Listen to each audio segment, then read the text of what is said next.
The British justice system is the envy of the world. But in the past, mistakes have been made.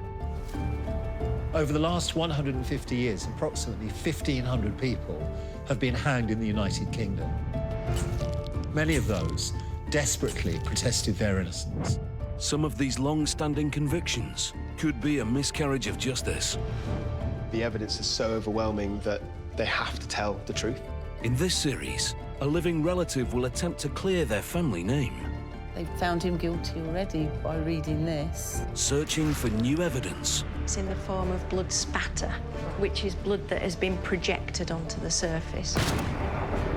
With help from two of the UK's leading barristers, one for the defence. There is a world of difference between an unpleasant journey and murder. And one for the prosecution. He cut off her head, dismembered her, and buried her in a place where he hoped she would never be found. They're on a mission to solve a mystery, submitting their findings to a Crown Court judge. Your Honour ought to declare the conviction for murder to be unsafe. Thank you both for your submissions. I shall consider these matters for myself. Can this modern investigation rewrite history?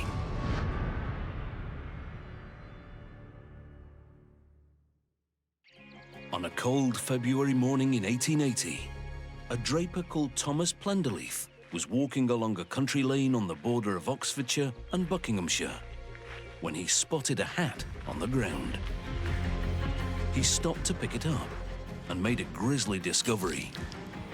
Nearby, in a ditch by the side of the road, lay the mutilated body of a man, his head almost decapitated by a deep knife wound. The police swiftly questioned possible suspects, 4 men who'd been drinking with the victim the previous evening. One of them was farm labourer William Dumbleton. When questioned by police, bloodstains were noticed on his clothes. Dumbleton was arrested and charged with murder. On the 20th of April 1880, in a trial lasting just 1 day, he was found guilty and sentenced to death. And on the 10th of May at Aylesbury Prison, William Dumbleton was hanged. Today, the great-great-niece of William Dumbleton, Dawn, is researching the life and death of a relative. I've got my nan, Winifred Dumbleton, whose father was Albert, and he was the younger brother of William Dumbleton. 140 years on, she's determined to uncover the truth about William Dumbleton's conviction. Through the genealogy research, it said that he'd been executed. Another secret within our family that nobody talks about. I think that there is more to the story. To clear William's name would be to put him where he should be, an innocent man, not somebody that was hung and buried in a prison. The case against William Dumbleton featured 2 pieces of key circumstantial evidence and seemed like a straightforward one. But did he receive a fair trial? And can a modern-day legal team discover fresh evidence to question the original conviction? Leading the case for the defence is Jeremy Dean QC, who has over 30 years of experience as a barrister defending high-profile clients. Representing the prosecution is Sasha Wass QC, who's brought successful convictions against some of the country's most prolific criminals. Dawn has travelled to London to meet Sasha and Jeremy. Hello, Dawn. Hiya. Good to meet you, Jeremy. Nice to meet you. Hello, Dawn. Nice to meet you. Well, thank you very much for coming. Dawn, when did you first hear about the case of William Dumbleton? A couple of years ago, researching genealogy, and it came up that he died in 1880 in Aylesbury Prison. So you learnt for the first time that one of your relations had been convicted of murder and executed. Yes. How did that make you feel? I took it out several times out of the family tree, thinking, oh, no, that can't be right. But my mother was able to take me back to my great-grandfather. Yes. And then I could follow along the line, so it was correct. Are you hoping that the conviction will be declared unsafe? That would be the best. for William. Have you discussed it with other members of your family? A very distant cousin, Sandy, she's really into her genealogy. Right. And she knew a lot about the case as well. And has she got very strong views about whether this was a safe conviction or not? I think at first she wasn't certain. Yes. But the more she's looked into things, she's more convinced that it's unsafe. All right. Or just get that gut feeling that there's more to it. Well, we've got a lot of work to do on the case. We're going to be looking at it very thoroughly indeed. You'll be coming for the judgment, so you'll find out on that day what progress we have or haven't made. Brilliant. All right, great to meet you. Thank you for coming. Thank you. William Dumbleton was born in June 1858 in the Oxfordshire village of Piddington. From birth, Dumbleton lived in wretched poverty. He slept in the same room as his mother, brother, and two younger sisters in a cramped two-room cottage. The family even had to share a toilet with their neighbours. Dumbleton was uneducated and ended up working as a poorly paid labourer. But could abject poverty have driven William Dumbleton to murder? Sasha and Jeremy are starting their investigation by examining the key facts of the case. Well, Jeremy, this is a case of a fatal assault. On the 3rd of February 1880, a travelling watch repairman, John Edmonds, known as Gentleman Johnny, was drinking in the Seven Stars Inn in a village called Piddington. And during the course of the evening, he showed other people present in the pub a very expensive silver Hunter pocket watch. Also in the pub that evening were a group of farm labourers, including 21-year-old William Dumbleton. At about 10 o'clock, 5 men, including John Edmonds and William Dumbleton, all left the pub and went their separate ways. So the following morning, a draper called Thomas Penderleith discovered the body of John Edmonds lying in a ditch.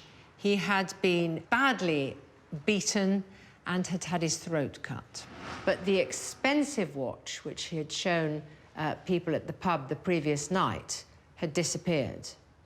An investigation began, and pretty soon, Police Inspector Webb questioned the men who had actually been in the Seven Stars pub.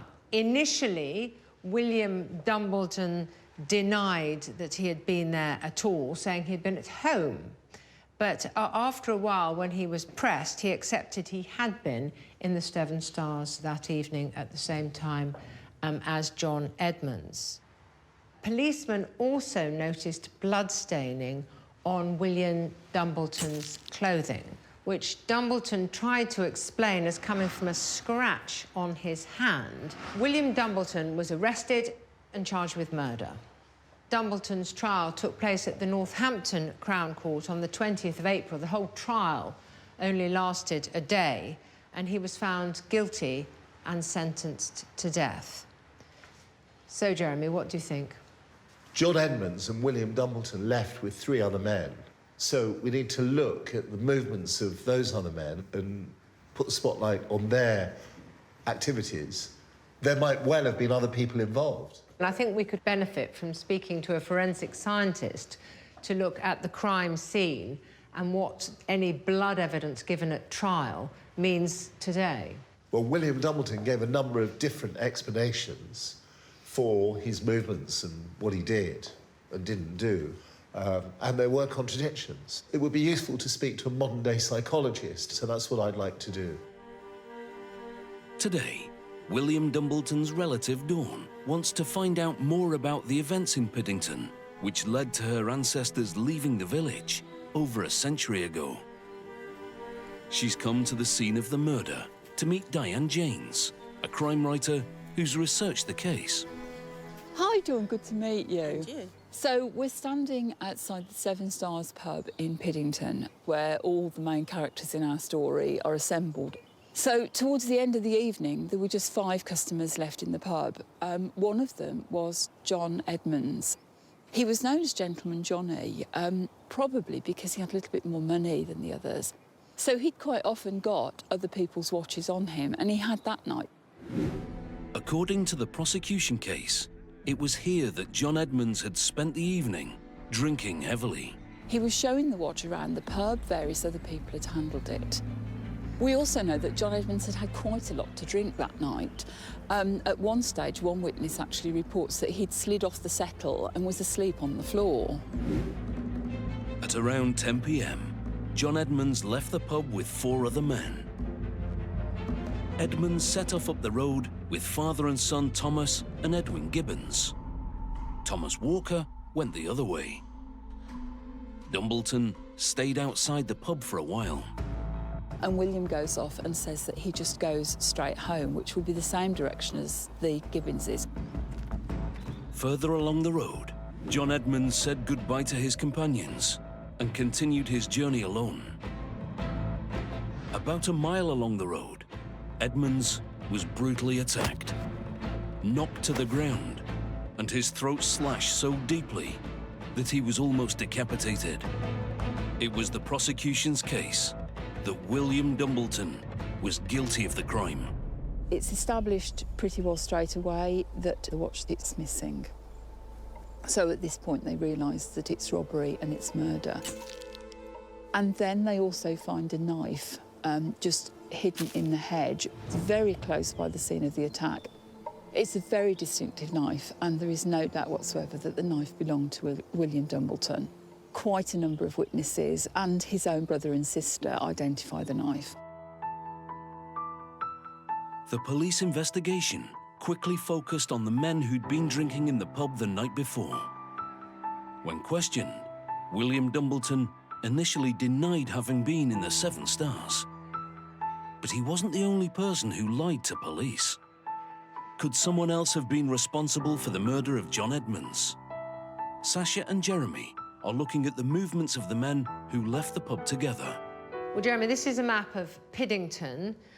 This is the Seven Stars. John Edmonds was showing off a couple of watches to other people who were drinking in the pub. And by 10 o'clock, when it closed, Dumbleton remained hanging around outside the Seven Stars. And then John Edmonds was walking along the Luggershaw Road on his way home, where his body was eventually found in a ditch. Sasha, what we need to bear in mind is that this was a dark, foggy February evening. There were no witnesses to the attack on John Edmonds. Apart from William Dumbleton, there were plenty of other men around. When the pub closed, he and John Edmonds left in a group of 5.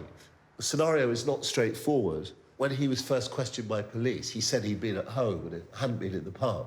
But Edwin Gibbon also lied about having been in the pub, and therefore suspicion is cast not just upon William Dumbleton, but also upon Edwin Gibbon. The prosecution case was that William Dumbleton was guilty of the murder. What could have driven Dumbleton, a man with no previous criminal record, to attack and almost decapitate a man for a watch? To find out more about her relative's life, Dawn is meeting with agricultural historian John Martin. Hi, nice to meet you. Hi, Dawn. Really nice to meet you. What could you tell me about William Dumbleton's life? Well, Dumbleton was about 20. He lived in a really squalid dwelling, which really 2 bedrooms, sharing it with other members of his family. This indicated the very low levels of income which he was subjected to and the very precarious type of employment which he was enduring. Can you tell me anything you know about the victim, John Edmonds? Well, John Edmonds was an itinerant watch repairer and also possibly buying watches in the process. He was nicknamed Johnny, who seemed to live the idea of perhaps being a little bit of a gentleman. So you think possibly the motive would be theft, stealing an expensive watch? It seems difficult to understand why he would want to acquire an expensive watch when it would be so difficult for him to actually sell it. It would be rather like a rather poor person driving around in a Ferrari. It would obviously draw attention to the way they'd acquired it. The vast majority of rural crime in that period was actually associated with poaching, so this would have been an exceptional activity. And also the problem about the fact that they found his penknife near the body. Why would a farm labourer who had a valued penknife leave it behind in such a way? The fact that he possibly wouldn't have thrown an important knife away because he needed it for work. And even if he did steal the watch, where was he going to sell it on to. He couldn't show it to anybody. It just seems a bit pointless act that he would have done. John Edmonds' throat had been cut deeply with a knife. When questioned, William Dumbleton was found to have blood on his clothes, leading to his arrest. He claimed the blood had come from a scratch on his hand. Does Dumbleton's explanation stand up to scrutiny? Joe, hello. To find out more, Sasha and Jeremy are meeting with forensic scientist Joe Millington. Now, it was recorded by the pathologist who gave evidence during the case that the deceased sustained a number of wounds. Yes. 2 of which were made by a knife. The first knife wound started 2 inches below the left ear. It went from left to right. It severed his carotid artery and his jugular vein and his windpipe. Yes. So in terms of the airborne blood from the severed artery, what would that look like? Well, given that the arteries on the left side of the neck have been severed, the blood leaves the wound site as a column of blood. So there is actually quite significant blood loss. I mean, we're talking about large volumes or what? Eventually there will be. Obviously, initially there'll be the pressure will be higher within the system because it's just started. Would you describe it as spurting? Yes, so it will spurt under the sort of the pressure of the heartbeat, and as blood has been lost and the volumes decreasing, the pressure will sort of go down in the system. And that would occur really until the point of death? Yes, and in fact cause of death is attributed to that particular injury. Right. Joe has prepared a demonstration to show the barristers. OK, turn it on. Okay. So, talk us through this. So it's basically simulating what the staining that you'd expect to see after someone has suffered from a breached artery. Have you been able to recreate the clothing and the quantity of blood found on William Dumbleton's clothing? I've tried to simulate that in a way, using this machine in order to show us what that blood staining might look like. So what the presence of blood spatter on his trousers demonstrates is that he has intercepted that spray. Yes. It doesn't necessarily say he inflicted the original injury. Right, so we can see the larger area on the left-hand side and on the bottom of the left. William Dumbleton said he'd had a scratch to his hand. Yes. Is that something that is consistent with a scratch to the hand? No. Why not? Because it's too extensive, and also it's in the form of blood spatter, which is blood that has been projected onto the surface. So if the injury to his hand was superficial, which is my understanding, then it wouldn't have the ability to produce this type of patterning. Right. Thank you very much indeed. Thank you very much. That's been really helpful. Thank you. The gruesome murder of an aspirational gentleman like John Edmonds rocked the sleepy village of Piddington to its core. Leading up to Dumbleton's trial, local newspapers reported on his tough upbringing and working-class roots. Could this have had an impact on Dumbleton's conviction? Dawn has come to Haddenham Community Library to look at newspaper coverage from the time. This is supplement to the Northampton Mercury, Saturday, February 21st, 1880. Dumbleton, throughout life, he had been as much noted for his idleness as his slovenly appearance. He is a man of no education and has lived for the greater portion of his life surrounded by poverty and vice, and there is no doubt that he met Edmonds at the identical spot where the struggle took place. They've tried and found him guilty already by reading this. Well, I'm assuming now you couldn't get away with saying something like this in modern day, and might even cause a mistrial, I'm assuming. A few days after the murder, William Dumbleton was in the magistrate court in nearby Brill. As he was being led from the dock, Dumbleton made an astonishing admission to a policeman that placed himself and his knife at the scene of the crime, but not as the killer. Sasha, I think we need to think about comments attributed to William Dumbleton by police officers. police officer, James Avery, engaged William Dumbleton in conversation. And William Dumbleton said, "I be innocent," and then went on to explain that after he'd come out of the pub, a chap came up to him and said, "Let's go and see if old Johnny had anything on him." And that other man went after John Edmonds. The other man was trying to cut John Edmonds' throat with his own knife, but he couldn't manage it. So he said to William Dumbleton, "Can I borrow your knife?" And William Dumbleton lent him his knife. Comments attributed to him by Avery, no legal representation at the time. It was never attested to or signed by William Dumbleton. And finally, in terms of the chronology of events, I am really concerned that it seems the police never made any inquiries in relation to this other man.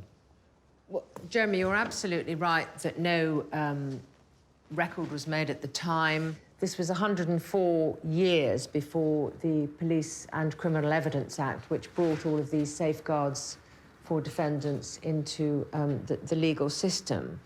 But we have to bear in mind that within the very rudimentary rules that applied in 1880, it seems that William Dumbleton made these statements and the defendant never denied giving that account, even though he had the opportunity to do so. So what we are left with is a partial confession, if you like, namely an admission that he was there. He lent the knife to the man who actually did the slaughtering, but it was not he who cut the throat of John Edmonds. So we have to consider the weight of this evidence within the context of a very, very old case. William Dumbleton had no legal representation in the lead-up to his trial on the 20th of April, 1880. Did he get a fair hearing? To find out more, Dawn is meeting again with crime writer Diane Janes. They've come to Sessions House in Northampton, where Dumbleton's trial was held. We're now standing in the very courtroom where William Dumbleton stood trial for his life. He would have walked up these very stairs from the cells and stood here in the dock, pretty much where you're standing now. So right where I'm standing? Yeah, is where he would have stood. He's touched here somewhere? Probably, yeah. And facing the judge, of course, up on his dais, which must have been quite intimidating. Yes, especially for a 20-year-old. William couldn't afford a solicitor, so no legal advisor or representation whatsoever. And when he turns up at his trial, the judge actually appointed a counsel for him on the day who would have been acting free. And this was a Mr. Kennedy. And quite astonishingly to us, Mr. Kennedy explains to the jury that although he's obviously going to do his best for William, he knows no more about the case than they do. Mr. Kennedy does his best. He asks a few questions here and there, and not surprisingly, they took around about half an hour to find him guilty. During the trial, there was a shocking revelation about the mystery man who Dumbleton said he had seen murder John Edmonds. But then in court, there's a bit of a bombshell. This person that William says is involved, or may actually have been the murderer, a man called James Sharp, is actually named. And James Sharp, extraordinarily, is actually known to be in court. Nobody calls him. It's very odd, this business of this James Sharp, and the fact that everyone else seems to be completely uninterested in him. It leaves certainly an uncomfortable feeling about the way this is all being run. I was surprised by the fact that he didn't have legal representation until the morning of the trial. So possibly if he'd had the money behind him, he might not have been found guilty. James Sharp was never tried for the murder of John Edmonds. To this day, very little is known about him. Could Dumbleton and this mysterious man have made some sort of pact? Hello, Dr. Babb. Hello. To find out more, Jeremy and Sasha are meeting with psychologist Dr. Roberta Babb. William Dumbleton made a number of comments about his involvement through his cell door. Quote, "We then both made a promise, if either of us would be found out, not to split about the other one. After I made a promise, I would suffer the law before I would split about him." This appears to be some sort of pact made between the two of them. I mean, what do you make of this? I think this pact is what we imagine to be like the labourer's code. So these are people who are labourers, they've done something, they're in trouble, they look after each other by not telling on each other, not grassing, so to speak. In terms of the reliability of the various accounts that William Dumbleton had given throughout, how do you assess the reliability of those accounts?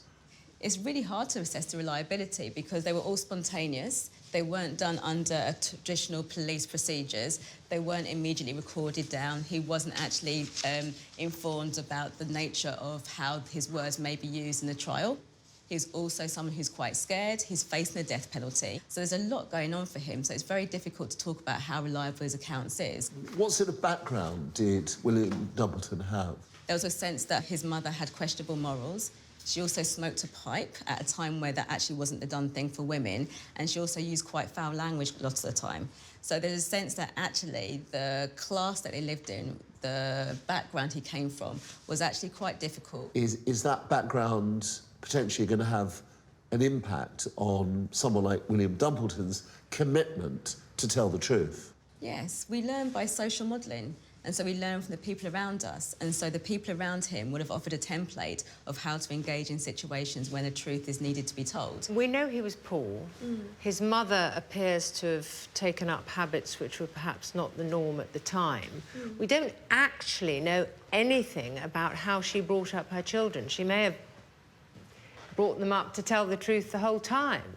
Very much so. So we're really just speculating, aren't we? We are. But what you can say with a degree of confidence is that what William Dumbleton said to the police was spontaneous and voluntary. I would say so, yes. Well, thank you very much indeed. That's been extremely interesting and very helpful. Thank you. Thank you very much indeed. Thank you. Dawn wants to find out more about her relative's final hours. Today, for the first time, she's meeting with her distant cousin Sandy, who's also been researching the case. They've come to Aylesbury Prison, where William Dumbleton was held. He must have been really frightened going in when those gates opened and shut on him for the final time.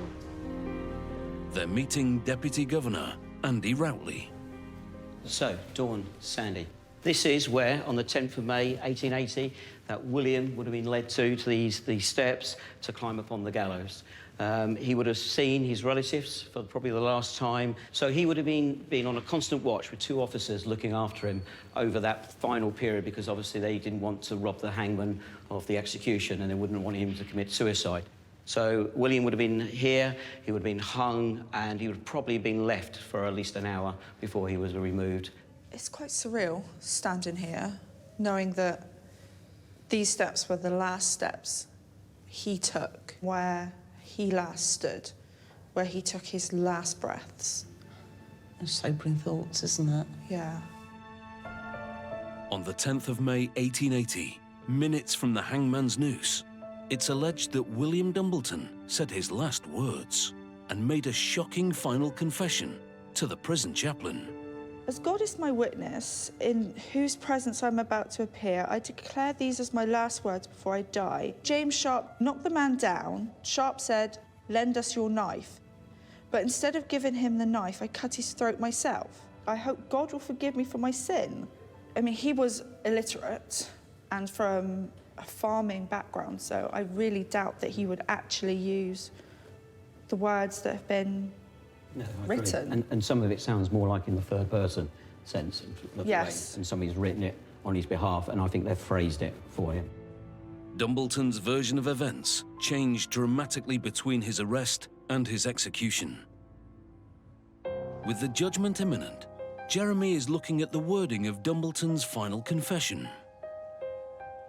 Sasha, I'd like to have a look at events post-trial in William Dumbleton's case. Previously, William Dumbleton had said that John Edmund's throat was slit by the other man. On the very day he was executed, he takes responsibility himself, and I find that anomalous, the discrepancy as between what he'd said previously and what he said on the day. Let's just reflect on the language that he's supposed to have used in this confession. Quote, "As God is my witness, in whose presence I'm about to appear, I declare these as my last words before I die, and that the statement I made to the chaplain is perfectly true concerning the murder of the poor man. I am suspicious and don't feel comfortable. It's too eloquent for William Dumbleton to have put together himself. But you're not seriously suggesting that the chaplain has implicated William Dumbleton in some sort of false confession, are you? I'm not suggesting the chaplain has created this account, Sasha. I'm saying that, look, none of us were there. It was 1880. The context of this is unknown to us. I am suspicious about the content of this confession. It doesn't sit comfortably with me. You are saying, well, it must be a true bill. We'll never discover the truth. We simply have competing standpoints. He first of all denies being at the Seven Stars. He then says he was at the Seven Stars and that he and another man were involved in a plan to take property from the deceased. He then blamed the other man for cutting his throat. He would have been guilty of murder on a joint enterprise basis. We mustn't forget that within 11 yards of the body of John Edmonds was found a white-handled knife. There was conclusive evidence that that knife belonged to William Dumbleton. His mother said so, his sister said so, his workmates said so, and he himself admitted that it was his knife.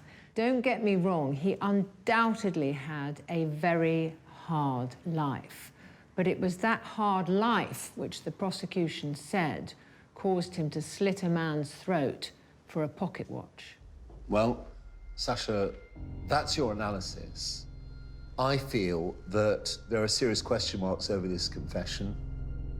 In relation to the final confession, I don't understand why he shifted the blame to himself. Language doesn't seem to be synonymous with a 21-year-old of limited intellect. I don't know what was going through his mind or who put thoughts in his mind, but I'm not convinced about that confession. Circumstances which he's supposed to have confessed pre-trial are anomalous, questionable, suspicious. I will be underlining these matters in my submissions. They are concerning, to say the least. Following his execution at Aylesbury Prison, William Dumbleton was buried at an unknown location in the grounds. Dawn and Sandy have come to pay their respects. It's been quite a journey so far. Definitely. The first flowers for him. I know. Very sad, isn't it? He seems to have been a victim of his birth, in poverty, right up until we get to this point. Nothing seems clear-cut. Yeah, it would be nice to see justice done for him if they can find the evidence to clear him.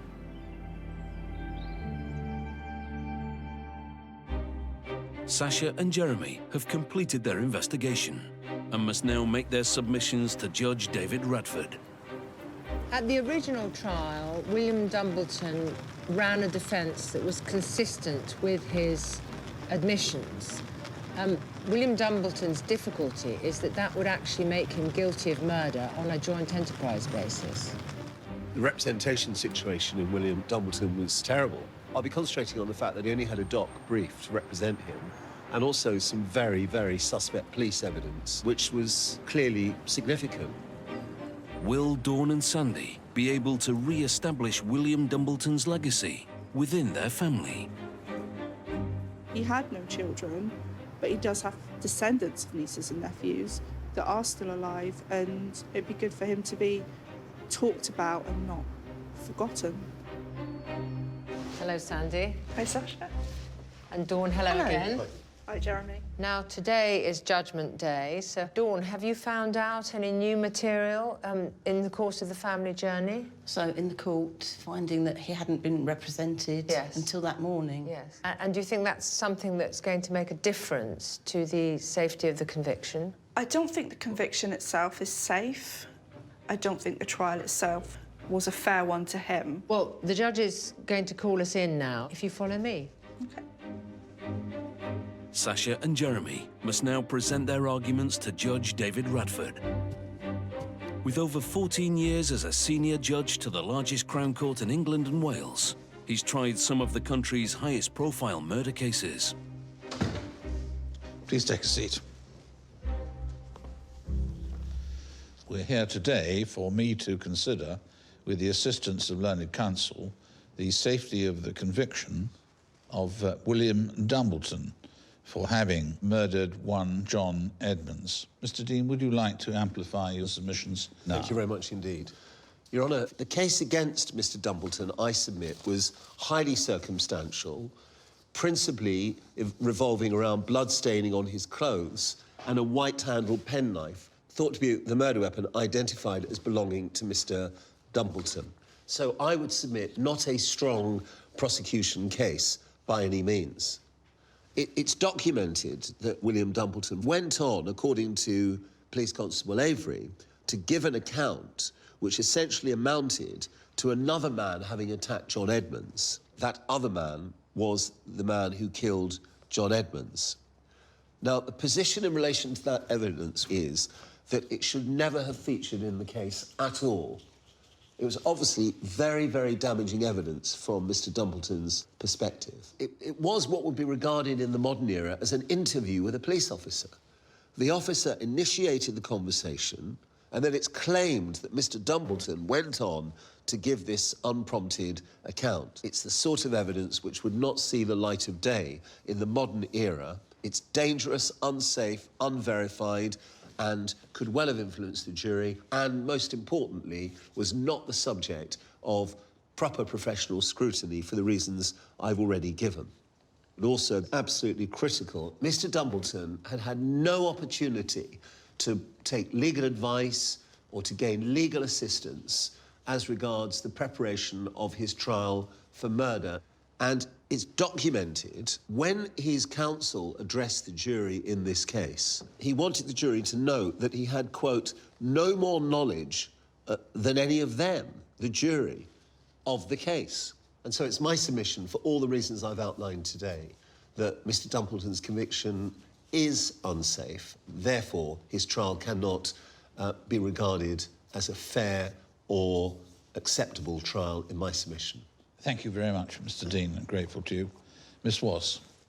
When William Dumbleton was arrested, his trousers were found to be extensively spattered with blood. A forensic scientist, Joe Millington, has suggested that the idea that the blood on the trousers emanated from a scratch is highly improbable. William Dumbleton explained it was the other man who had decided to rob John Edmonds, the other man who decided to cut the throat of John Edmonds, and because the other man's knife was inadequate to do the job, he asked William Dumbleton for his white knife, and William Dumbleton obliged.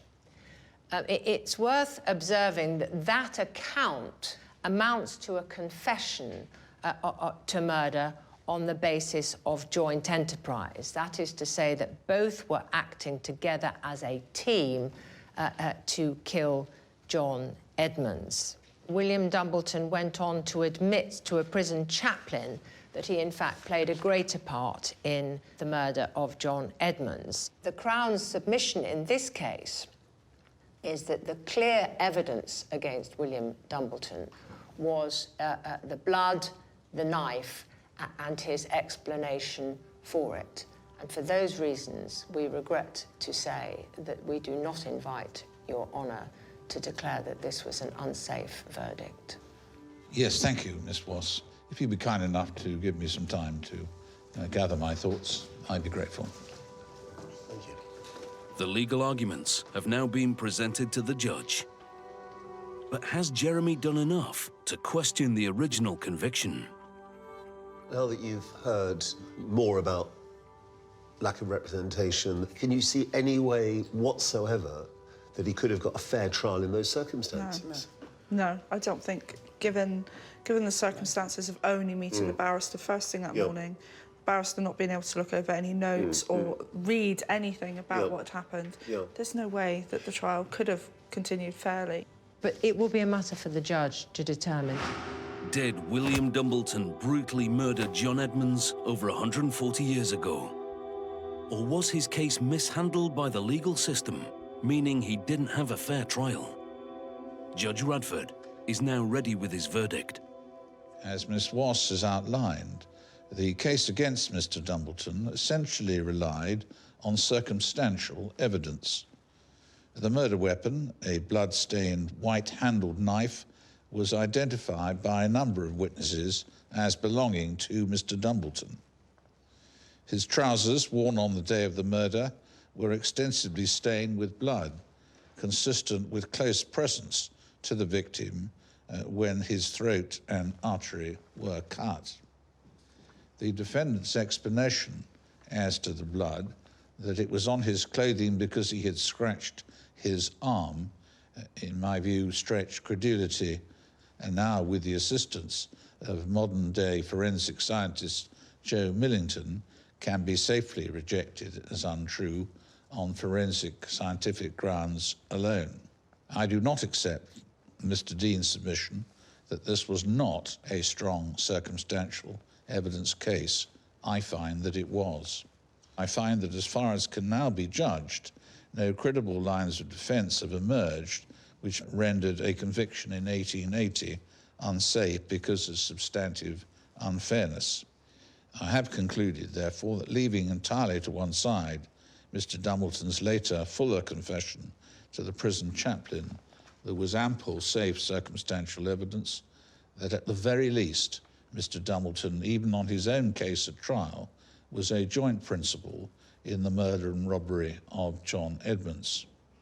Indeed, the existence at all of another man involved with him in that murder was, of course, only asserted by Mr. Dumbleton himself and unverified by any independent evidence. I find no grounds now for holding that the verdict of that jury was unsafe.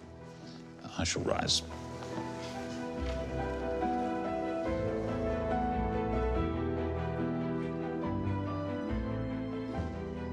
You must be very disappointed, both of you. A little disappointed, but not surprised. Yeah. It was not a straightforward case. No.